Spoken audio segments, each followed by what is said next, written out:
But how are we going to get this peace? How are we going to get that freedom? Keep talking about freedom. It's become too much of a cliche now. So I hope you can bear with me. We don't even own much of our land here. And those who do, how are you helping others to do the same, to follow suit? We're so far down the radar in society that we're not even a problem to them. I don't mean becoming a problem as in violence, the problem in the sense that we don't own nothing. We don't have nothing for ourselves. We don't even have land. And those of you who think your business is private, yet you've registered your business, registration means you've gave ownership of your thing. So your private business is not private.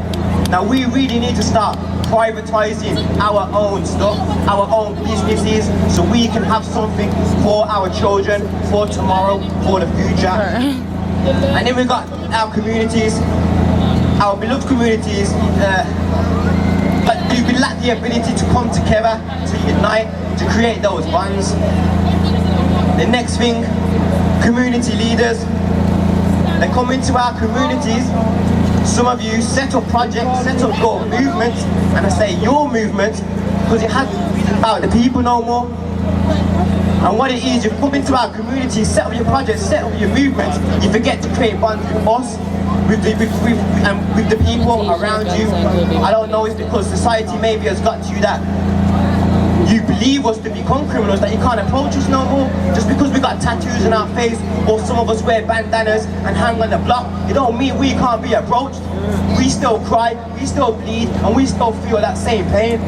So, you coming into our community, setting these projects and movements, yet you're not trying to talk with us, or interact with us, or when you do, it's half-hearted. Caring for us, it's like a job. It's like a 9 till 5 thing. We don't need you caring for us from 9 till 5. Caring for the people, fighting for our people. It's a life sacrifice. You sacrifice your life for the cause. It's not part-time. And then at the ego, what happens is some of the community leaders get caught up on the ego and their reputation. Look what I did, look what I set up.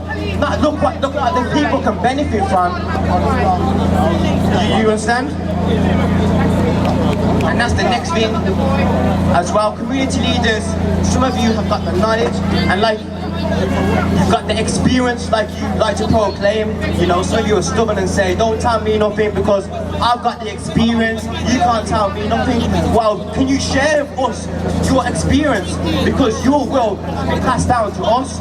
Every generation that comes up surpasses the previous generation.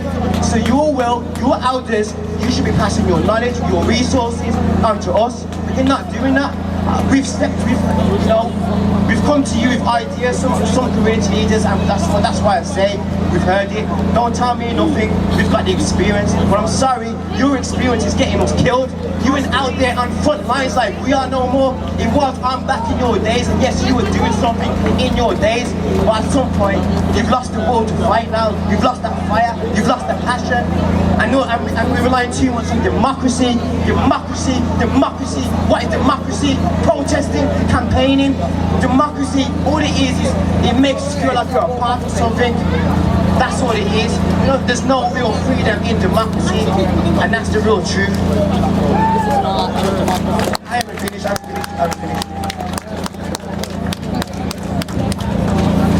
And that's it. The elders, what will happen is, because you're holding on to your thing, your knowledge, your resources, your funding, you're getting older, you're gonna die with that beautiful knowledge, and then what? You didn't pass on nothing to the generation behind, so we can't carry on the fight that you started. It's like you want to carry it on your own and want to continue it, but I'm sorry, no. Even my generation now, I'm 27, I don't believe that we will make the real change that we want to make, but we will set the foundations for that. For our 14-year-olds, our 10-year-olds to come up and make that change. We need to concentrate on the younger generation. They're the future. We're just leaving now. So we need to invest everything in the younger generation. We need to be passing on our will to our children, because they are the link, they are the future. They are your links, they are our links to the future. Like I said, I've mentioned freedom. What is freedom? Like I said, it's become too much of a cliche.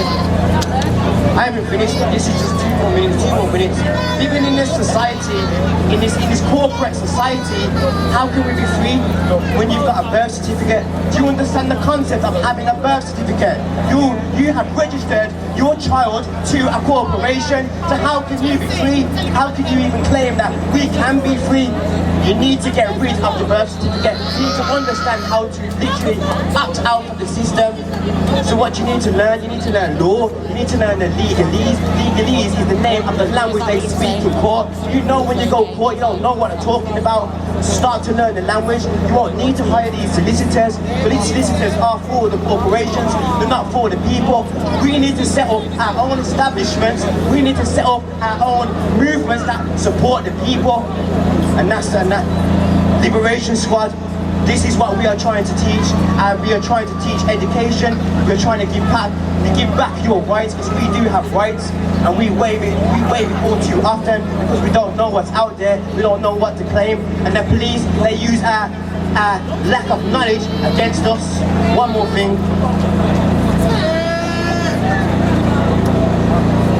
And that. I keep saying to my people around me, it shouldn't have took a year for us to come out and march again for the release of Kingsley's cool body. It shouldn't have took a year, but you know why it's taking a year? Because nobody really cares. Coming to the protest, it's like a fashion thing. You're gonna go home and say, well, I don't know about this time, but the last one, everybody probably went home and said, oh, it was a good turnout. Look, it was a good turnout. Fuck. Forget that, it wasn't a good turnout. What can we do next? What are we going to do next? That's what we need to be doing. We need to be more assertive. We need to get our fingers out of that, and we need to start doing things more, because we rely too much, we lay back, we rely too much on democracy. Democracy is getting us killed.